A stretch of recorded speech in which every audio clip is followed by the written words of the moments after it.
does Laurel not know about the Lazarus pit?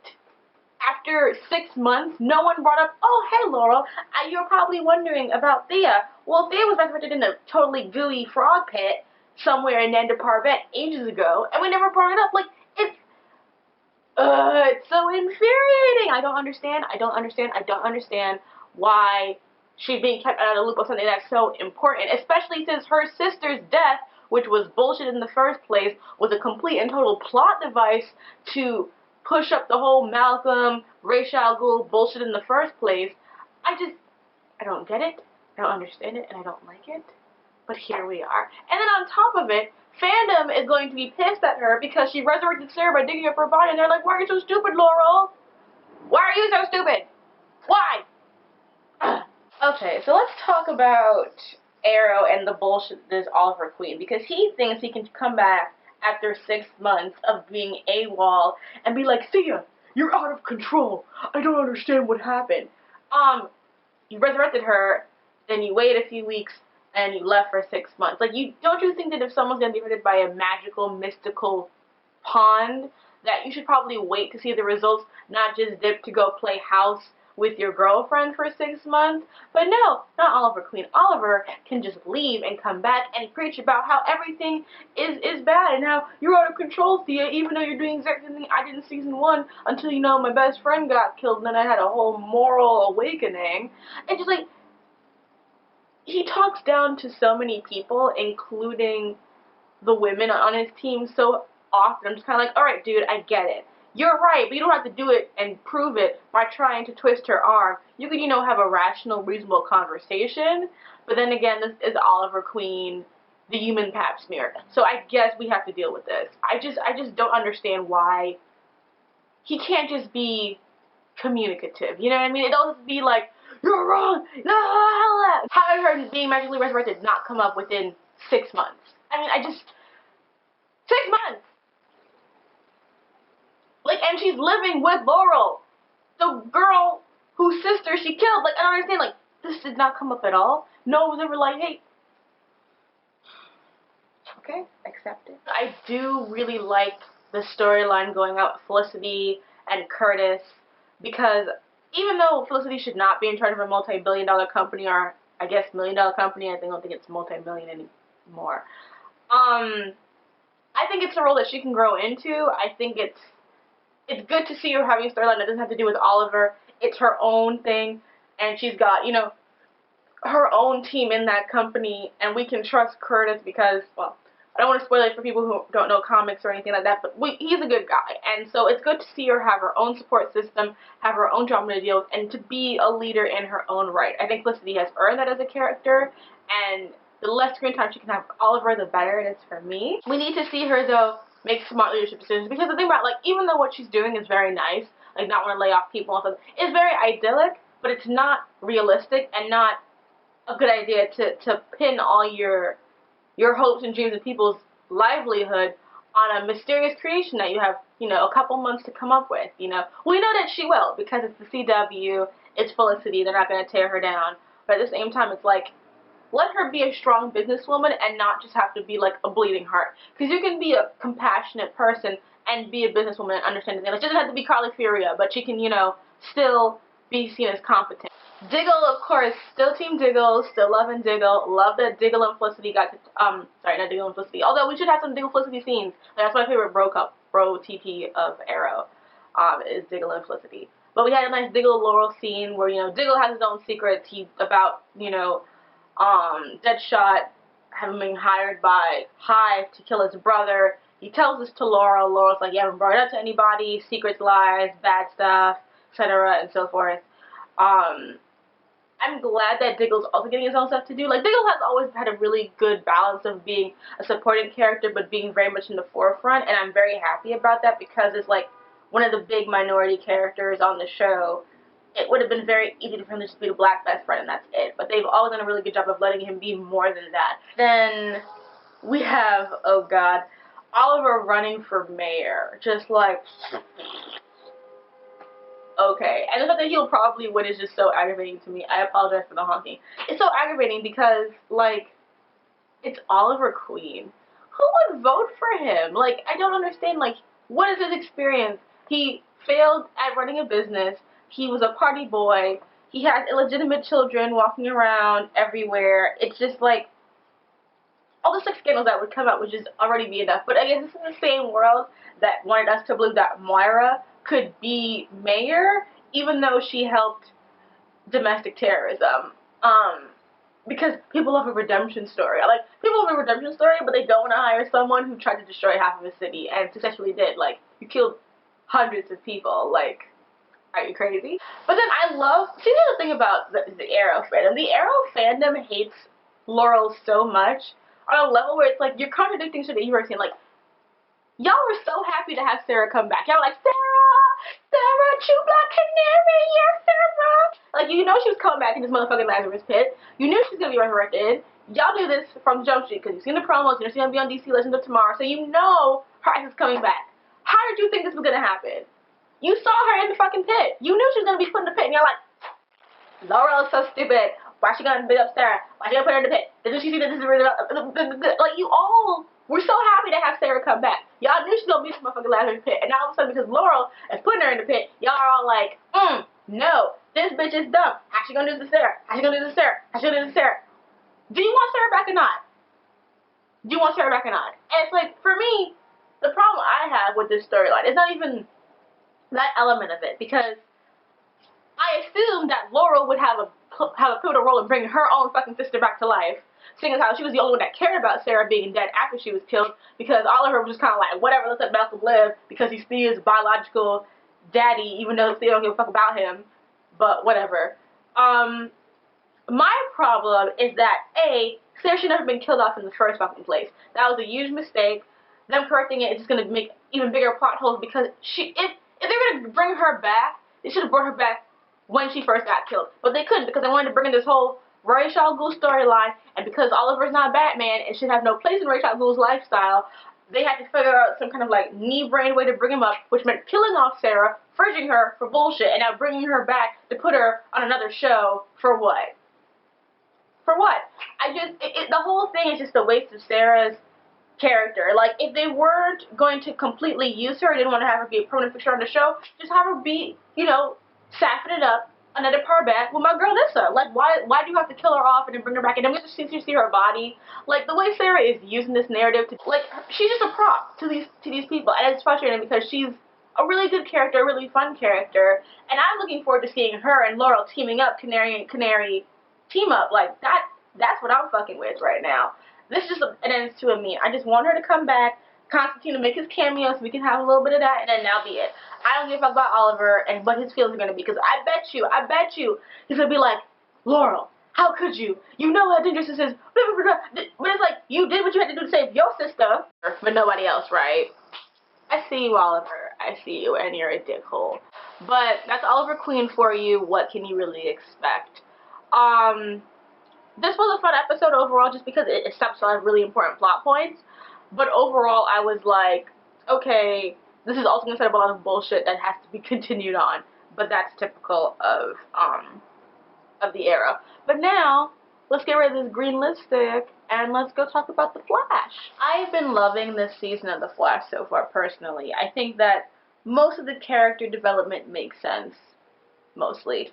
And unlike a lot of people who have been really critical about Barry and his skepticism and his kind of angst, I think that if they keep it to like a 3-4 episodes minimum, it'll be a good thing for Barry to have gone through. He should feel guilt. He should feel skepticism. He was betrayed by his mentor. He was present for the death of 2 of his allies, indirectly of course, but 2 of his allies died on his watch. He failed to, you know, resurrect his mother. His father got left for some stupid-ass fucking reason, even though he spent, like, you know, the past God knows how many years whining and crying about it. So I think Barry has a bit of a good reason to be a little bit, you know, gloomier in these first couple of seasons. I think it's balanced out by everyone being very, like, it's Central City, like, we're the fun one. I think that helps keep everything balanced instead of just being like, doom, doom, doom. And I think that because of characters like Joe, like Iris, my sister, like Caitlin, who are around to keep very sort of remembering, like, you're the only one who's lost things, you know, you're not the only one who's dealt with this drama, that you have a support system and you have a team. And I think that's why Iris' speech to him was so good, about telling him, like, you need to understand that we're your team. We believe in you. You need to trust us and rely on us, because that's the only way you can really win. And I think they did a really good job with dealing with that. And at the same time, I'm glad it didn't drag out him not trusting Jay Garrick, because it's like, we know he's good, so it's like we don't really want to see, you know, that prolonged for a necessary amount of time. So I think they handled it well. They dealt with it. It's over. We can move on. Cisco turning into a meta-human has been handled really well. I love how you have him, you know, with other meta-humans, he's really excited. You know, he really wants to, like, you know, figure out how their powers work, deconstruct it, reconstruct it, all that kind of stuff. But with himself, he's very scared. And I think that makes a lot of sense to someone who both admires and fears the unknown. To suddenly be that thing is probably very jarring and very painful to deal with. And I think that Stein is probably the best person for him to talk to. Like, they have this great chemistry. I think that Victor Gabor is really shining on this show, especially the past 2 episodes. Like, he's really found his place amongst the team. And I think they're doing a really good job of helping to give these characters more to do overall. I'll get to that. Joe Garrick is so golden age and so adorable. Like, all of his good job, kid, sport, sunny boy, you know, all that kind of stuff, like that granddad talk. I love it. I think he's totally endearing. Then they captured him really well. Like, I love that Caitlin's all about his hot bod. And I know that some people are like, well, what about Ronnie? I was like, girl, please, girl. I hope Caitlin and Jay have like 10 times the chemistry that she ever had with Ronnie. So I'm enjoying this little thing. I don't think they're going to go anywhere. I think she's just kind of ogling him, because we know Caitlin has a thing for speedsters that are out of her, you know, range, but that's fine. I think that the stuff going on with Zoom is really interesting. It's similar enough to the Reverse Flash that, you know, it can be a little bit jarring, but it also makes sense. Like, Barry's villains have to have some kind of speed force related power, because that's his big thing, is going faster. Like, if he can fix all his problems with his speed, he needs to go get someone who also has that same speed and ability to fix things, and someone who can be smarter than him. I think that Zoom will be able to challenge him the same way that the Reverse Flash did. And I think if they, you know, don't drag out the Zoom thing too much, we can really have a good villain arc for this season than, you know, the kind of dragged out thing that happens when you have a 22 episode season and only one major villain for that season. So I'm looking forward to see how that goes. I love that they brought in the multiverse and the infinite Earths and Earth 1, Earth 2. Like, you know, as a comic book fan, it's kind of like, oh my god, Chris is on infinite Earth. So that was really fun. They kind of over-explained it. I don't think it's that complicated of idea, even though, you know, our everyman Joe's kind of like, I don't know what the fuck you're talking about. But then again, I do know the background of that, so I guess that also helps. But I think they just did a really good job of, you know, bridging the science-y and the comic book world. Flash totally embraced it as a comic book product, and that's why I think it's one of my favorite adaptations out there, because it gets it. And DC so often doesn't get it when it comes to their movies, but even to the show to a degree. Like, Arrow in the beginning was trying to be like so not comic booky, but comic booky. But I think Flash from the very beginning understands and has that balance. And so I love Joe. I loved his whole thing with Patty Spivot, who I'll get to. Just you wait. Mama West coming back, I'm like, okay. I feel like she's going to be eerily similar to Mama Lance, just because there are so many parallels between the Lance family and the West family that it's kind of jarring at times. I'm surprised that Iris doesn't have a sister somewhere out there running around. She'll have a cousin, though. But overall, really good. Looking forward to the next episode. I'm trying to make these episode reviews more about concepts and ideas going on, but they're being either poorly handled or well handled. I'm just kind of like recapping everything, which is why this recap is really short. And instead I want to talk about my little women in the CW rant. The CW is terrible when it comes to women overall. Like, really fucking terrible. With the exception of maybe shows like Jane the Virgin. This season, before it started, they were telling us that we were gonna get a new love interest for Barry, and she was gonna be like the new Felicity, and I was like, stop. I just, at the moment they were like the Flash is gonna get their own Felicity. I'm like, we already have a Felicity who's on both fucking shows. Like, they're all one show basically. And so I was already like, okay, here we go. And then we meet Patty Spiffett. And I want to talk about the positives first, because there are some positives. I am really glad to, one, have another female character on the show. It's very much a dude fest. And I think having more female characters, especially ones that are competent, smart, into science, in the STEM field, since we don't have a lot of that being shown, it's good representation of a female character. I enjoy that she, you know, is positioning herself well in a male-dominated field, both science and in the police force. She's confident, she's strong, she has a backstory that works. She doesn't entirely have a storyline that depends on her being a love interest. She's been given a lot more to do. She's smart, she's spunky, she can be a damsel, but she can also be competent. All of that is very, very good. And so, on that note, especially since, you know, in other shows we've been introduced to really shitty female characters, back to Ross. I'm overall very positive about where they potentially are going. However, I see you, writers, and I see what you're doing, because this is not the first time they've pulled this on us. Let me take you back to the magical in-between space that we had with Arrow between season 1 and season 2, where Dinah Laurel Lance was the main female love interest, the one who kept Oliver safe on the island, the one he wanted to come back to because that was his love, his soulmate, his everything. Yeah, I barely remember that too, because as soon as the fandom decided that they didn't like Laurel, they were like, alright, fuck it, bring in the two blondes, and we had Sarah, and we had Felicity, and Laurel got fucked over from being someone who was competent to being someone who had to be incompetent at every fucking turn, and then have a whole fucking speech by Oliver where it's like, I loved you, then you became an alcoholic, and now you have to go fuck off. And it was just kind of like, well, there you go. And so, instead of making Laurel a better character, instead of writing her better, instead of giving her more to do to stand out and making, you know, Oliver be less of a dickhole, they were just kind of like, alright, let's just replace you. And that's exactly what fucking happened. Now let's look at Iris. Not very liked either for being, you know, the typical black love interest on the CW. And the main reason she isn't liked is because, one, she's black. Keep it 100. Two, she's not licking the main love interest balls. You know, not juggling it in her mouth. Three, not written into the plot well, and therefore, you know, is forced to be reactive rather than an active character. And 4, she's black. Because let's fucking face it, if you go on the Iris tag and you deal with all the hate, all of us be like, there's something wrong about her. I just don't get her. Is she really prettier than Caitlyn?